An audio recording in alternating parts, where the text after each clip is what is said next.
আসসালামু আলাইকুম। আজকে আমার ৫ মাস হয়েছে বাবুর। আমি আমার বাবুকে চালের সুজি করে খাওয়াবো। আর আমার বাবুকে আমরা যে রেগুলার ভাতের চাল খাই সেটাকেই আমি সুজি বানাবো। এটাকে ভালো করে ধুয়ে নিতে হবে। অনেকেই বলবেন যে আপনি কালো চালগুলো সরাননি কেন? আমি এগুলো সরাইনি। আপনারা চাইলে এটাকে পরিষ্কার করে সরিয়ে নিতে পারেন। আমি ভালো করে চালটাকে কচলিয়ে নেব যাতে এতে কোনো অপরিষ্কার না থাকে। তারপর আমি কড়াই দিব। কড়াইয়ে এটাকে ভালো করে আমি গরম করে তারপর আমি এটাকে নাড়াচাড়া করে নেব। আর এটা যত বেশি নাড়াচাড়া করব তত বেশি হচ্ছে এর চালটা ভালোভাবে ভাজি হবে। আর চালটা ভালোভাবে ভাজি করার জন্য অনবরত নাড়তেই হবে। যদি চালটা হচ্ছে একটু যদি হয়ে যায় আপনার ভেঙে যায় বা পুড়ে যায়, পুড়ে গেলে কিন্তু চালের সুজিটা আমার বাচ্চা খেতে পারবে না। আমার বাচ্চা যেহেতু ৫ মাস, তাই ওকে আমি একদম ফ্রেশ খাবারটাই আমি ওকে দেব। আর এটাকে আমি অনবরত নাড়তেছি, যে নাড়া শেষ হয়ে গেছে, এরকম ঝরঝরে হয়ে গিয়েছে। আর নাড়াচাড়া করতে করতে এক পর্যায়ে দেখবেন যে হয়ে গেছে। তারপর আমি এটাকে ব্লেন্ডারে নিয়ে এটাকে ভালো করে আমি ব্লেন্ড করে নেব। আর একটু বেশি সময় ধরে আমি ব্লেন্ড করব। এটাকে আমি যত বেশি সময় ধরে ব্লেন্ড করব এটা তত বেশি এর থেকে পাউডার বের হবে।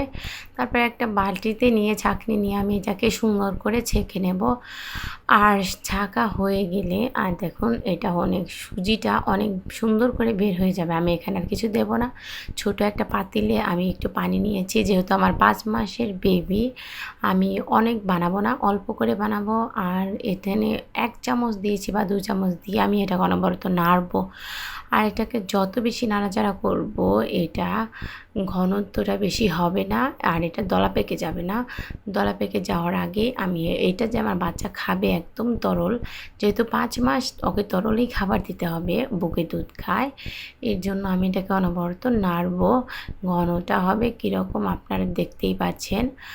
আর যারা আমার চ্যানেলে নতুন আছেন তারা অবশ্যই আমার চ্যানেলটাকে সাবস্ক্রাইব করে দেবেন এবং কমেন্ট বক্সে কমেন্ট করে যাবেন। তো দেখুন আমি নাড়তেছি, নাড়া শেষ হলে যে আমার এটা এইভাবে হয়ে যাবে।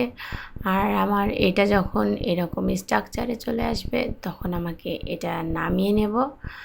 আর এই যে ঠান্ডা করে নিয়ে আমি আমার মেয়েকে খাইয়ে দেব। এই যে দেখুন আমার ৫ মাসের বাবু, এই যে আলহামদুলিল্লাহ, মাশাআল্লাহ মাশাআল্লাহ আমার মেয়েকে আমি দিয়েছি প্রথম, আমার মেয়ে খাচ্ছে। আর আপনারা চাইলে এইভাবে আপনাদের বাচ্চাকে খাইয়ে দিতে পারেন। আর আমার চ্যানেলে নিত্য নতুন আপডেট পেতে আপনারা অবশ্যই আমার চ্যানেলকে সাবস্ক্রাইব করে দেবেন। আর আমার মেয়ে এই যে খাওয়া যখন হয়ে গেছে আমি ১ চামচ থেকে ২ চামচই ওকে দেবো। যেহেতু গ্রামের মানুষ ৫ মাসের বাচ্চাকে আমি দিয়েছি, অনেকেই কথা বলতে পারবেন যে কেন দেয়।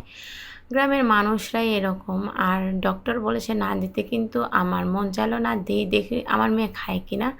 আমি দিয়েছি, এখন দেখি আমার মেয়ে মাশাআল্লাহ খায়। তো আমার মেয়ে খেয়েছে, আলহামদুলিল্লাহ, কোনো রকম সমস্যা হয়নি। সবাই ভালো থাকবেন।